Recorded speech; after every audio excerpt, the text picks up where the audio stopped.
Hey, Fresh Coast Gaming fans. It is Friday, September 25th. We are just ready to kick off the Michigan GT. This is an event that started a few years ago by some friends of ours from a group in Lansing. It's been pretty successful so far. This year they opened it up to 3 whole days. So Friday, there's a bunch of smaller games, Infinity and things like that going on. For 40K though, we're going to be participating in the Horus Heresy Narrative event. So all the guys in the club that have been building heresy armies are here today. We're showing off our finished products, and we've divided into Loyalists and Traitor factions, and we're going to play 2 games to decide the fate of humanity in the in the 31st millennium. So let me show you what I'm bringing. You've seen this list before. It's nothing surprising, but I really like the way it works. So let's take a look. For this event, the point total is 2,000 points. With a cap of, I believe it was 625 points or 650 points for Lords of War. I can't remember exactly, but it doesn't matter because my Lord of War right here is only 425. I've got Mortarion, 2 tactical squads. The sergeants have artificer armor and melta bombs. There's a Vox in each. I have a pair of dreadnoughts with twinling las cannons. One has a chain fist. They also both have graviton gun upgrades. The Dorado dreadnought has got the autocannons and the missile launchers. For more elites, I have a squadron of 3 rapiers. They're going to be hiding behind the defense line here, just for a little bit of cover. And I have 2 heavy support squads, which in my Rite of War, the Reaping, are troop choices. So one with 5 missile launchers and a Master of Signal hiding in there. And then the one with 5 Volkite Culverins. They have an augury scanner as well. The Master of Signal has one in his Cognos Signal, so I didn't have to buy one for the squad, which was nice. And that's it. That's my 2,000 points. All right, for this first mission, we are paired up with another partner on our faction. So I'm paired with Chuck and his Iron Warriors. He's going to go ahead and tell you what he's got here today. Go ahead. 10-man assault squad, Sergeant with Lightning Claws and Artificer. Got a Praetor with a Paragon weapon, a jump pack. 3 Terminator squads and Cataphracts. 1 Lightning Claws on close combat. 1 Universal. 1 with plasmas. Big Daddy Petarabu. Got 5 Iron Havocs with missile launchers and Master Signals. Excellent. So we start with these 6 on the board, everything else deep strikes in. Yep, and you're using the Pride of the Legion, right? Legion. Yep, so all the Terminators get to deep strike. Actually, everything except that squad is going to be deep striking, which is going to be cool. All right, so we'll take a look at the mission and our opponent's. Here's a shot of our first opponent's army. He is playing Ultramarines. He's got 2 veteran squads with missile launchers, close combat sergeants. He has a Praetor with looks like a Paragon Blade. There's a Master Signal in there as well. He's kind of popular today. There's 1 Apothecary, Dorado Dreadnought with the missile launchers, a Contemptor Dreadnought with an assault cannon, and then the Fellblade, big, nasty, super heavy Space Marine tank. Our other opponent is playing White Scars. Now, no Special Legion rules for them yet, unfortunately, but he's got 3 tactical squads. He's got a Praetor on a bike. There are Apothecaries in the tac squads. There are 2 bike squads with double melta guns in each, and then a Fire Raptor, a Cestus, and a Xiphon. Lots of flyers. All right, here we have a shot of the table. The Traitor forces are deployed in these 2 corners right here, and the Loyalists are over here. The Loyalists actually got to deploy first. We have secret missions. Before the game, we nominated an over warlord, I guess, for each faction, and Mike happened to be ours for the Traitor faction. So he gets to determine things like which side of the table we deploy on, set the matchups for each table, and then also, once per round, he can reveal the opponent's secret mission to us.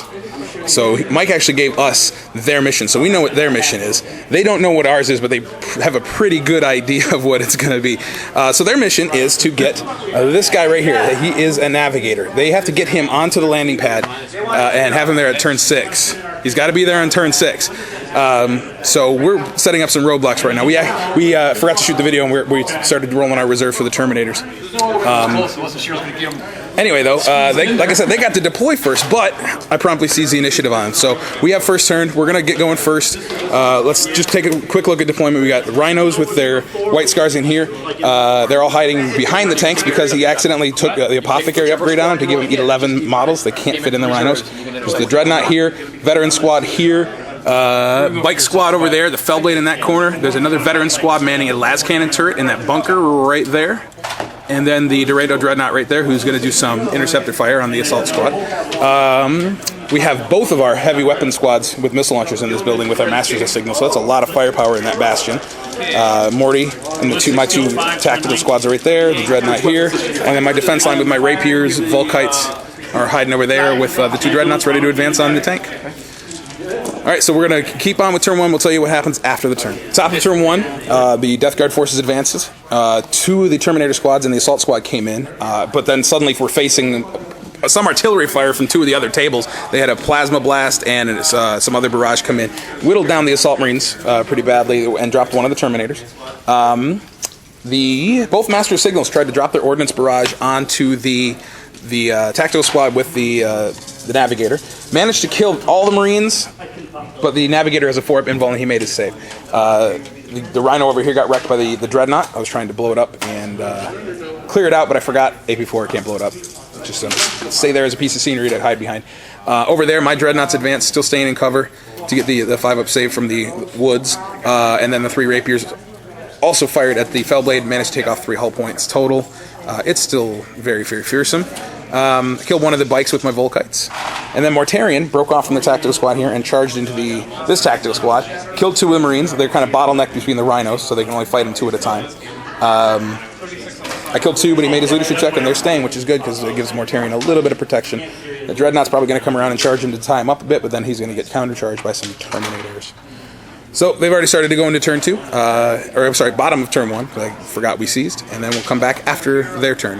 Bottom of turn 1, tactical Marines all kind of spread out in advance with the Rhinos, shot at the Assault squad, killed 1 more guy there. The Contemptor Dreadnought shot at, killed one of the Terminators, and then charged the others, and that is... oh, that's right, killed 2 with the shooting. And then that's still a stalemate right here in the combat, though he failed to kill anything. Mortarion did finish off, or killed 3 more of the guys and then broke them. They're turning and running.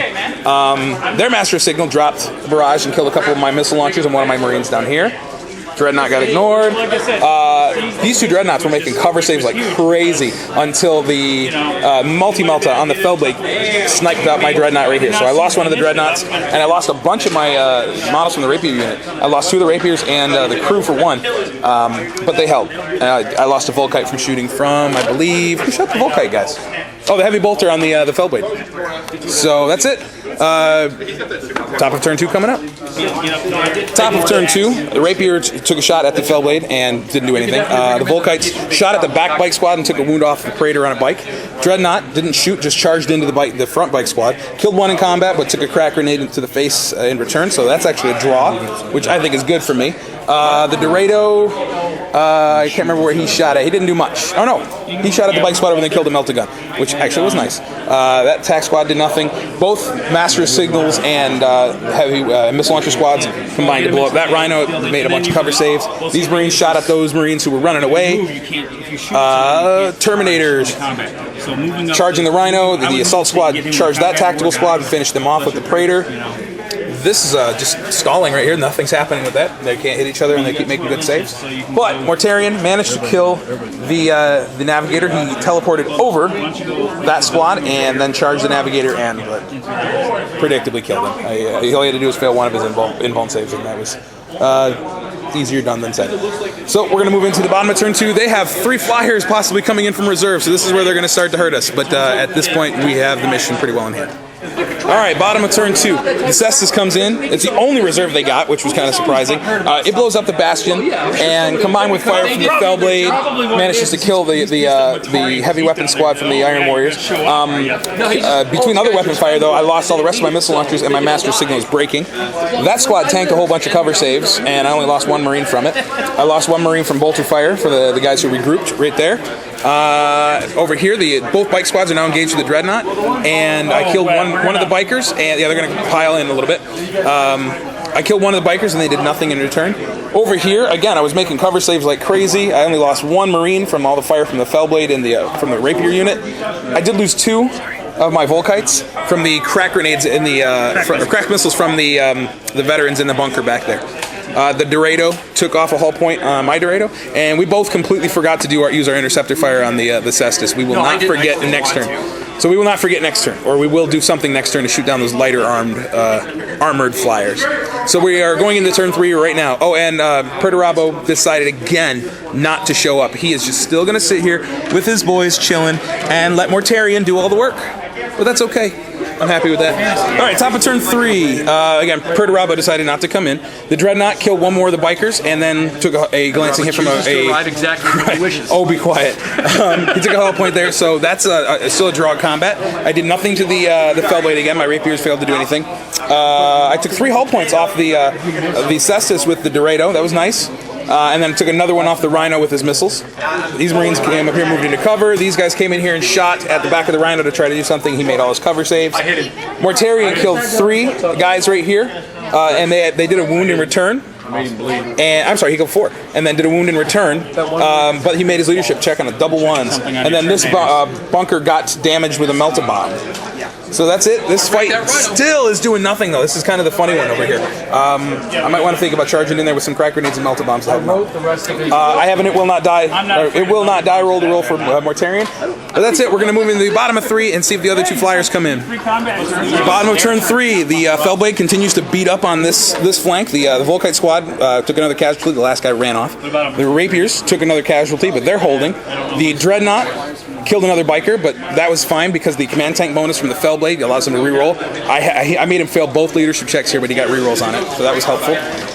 Another orbital barrage came in and wiped out a bunch of my Marines on this side, which kind of hurt, but they both made their leadership checks. They're okay. This Dreadnought lost the assault cannon in the arm, but it's still not killing those Terminators.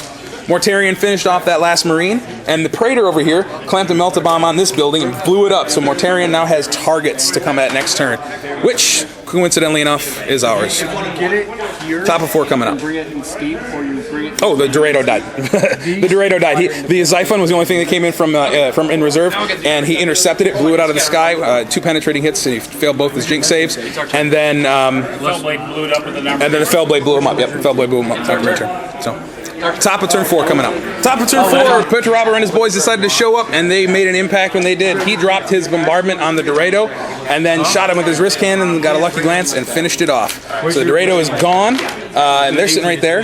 The bike squad, the Praetor actually managed to clamp on it. The last crack grenade needed to blow up the Dreadnought. It's gone. They're going to consolidate in just a second. Fellblade's going to move. These Terminators finally destroyed that Dreadnought. Yay! So he's there. I moved over here to get into support range to charge. Yeah, moral support. I'm just cheering him on from cover because he told me he's got it, and sure enough, he did. Over here, bolter fire and some phosphex bombs on the Marines only killed 1, and then everything charged into that corner. So this corner is definitely ours. Fire Raptor's going to come in and. We're going to go on with turn 4. Bottom of turn 4, Fire Raptor comes in and unloads on Mortarion and does nothing. He made all of his saves. Working our way this way, Fellblade. You want to put all those guys in base for him? Managed to destroy all the Rapiers. They're gone. The Cestus came in and killed the Terminators along with some of the shots from the veterans in the building. So Perturabo had 2 wounds left, or had taken 2 wounds on himself, and then the bike squads charged in, challenge between the Praetor and the Primarch, and the Primarch of course wins. But the bikes keep sticking around because of the rerolls from the Fellblade. That has been a very helpful upgrade. Anyway, we're going to move into turn 5. Right now, there's the 2 flyers on the table, and then the Fellblade, and we're going to have a hard time catching up with all that stuff. But we're doing all right with points. Top of 5 was really fast. We had some snapshots of the Fire Raptor that did nothing over here from Mortarion and the Terminator, and then PD over here killed off the last of the bikers, killed 2 in combat, and then ran down the other 2. Yes, PD. Hey, he didn't decide to show up until turn 4. I'm going to call him anything I want. He shows up exactly when he wants to show up. And then the Fellblade is now turning around in the bottom of turn 5. So I think at this point they're going for pride. They're going to try to take out a Primarch. All right, here we are at the end of the game. We rolled to see if the game ended at turn 5, and it did. Basically, the only thing that happened was everything kind of turned around and shot at Perturabo and did another wound on him, and that was all. Mention the fact that there was no way for us to actually win the fight. Yeah, this mission was really super lopsided because the way it was set up, they had to get the navigator onto the platform to get 5 points, and the only way they could get points for kill points was by destroying things that were flyers or that had Skyfire. That was 2 units total. So 7 points was the max they were going to get, and we got 1 victory point for every unit destroyed, which we killed 15, and then we got 5 more from the the Navigator. So it was a super lopsided set of missions, but that was partly because of the way the matchups were set up by the generals in the beginning of the game. Deployment, and then of course seizing the initiative was a huge boost for us. So that was game 1. Hopefully I got enough battery life left in me to get game 2 in. We'll see if we can. The final victory total for this one was 20-2. So the Iron Warriors and Death Guard took on Ultramarines and White Scars and did a good job. If we had gone into turn 6, we were kind of hoping for turn 6 just to see if Purdy could take on the Fellblade all by himself. But we didn't get to see that fight, so maybe next time. I would then have gone. I mean, It's strike 10.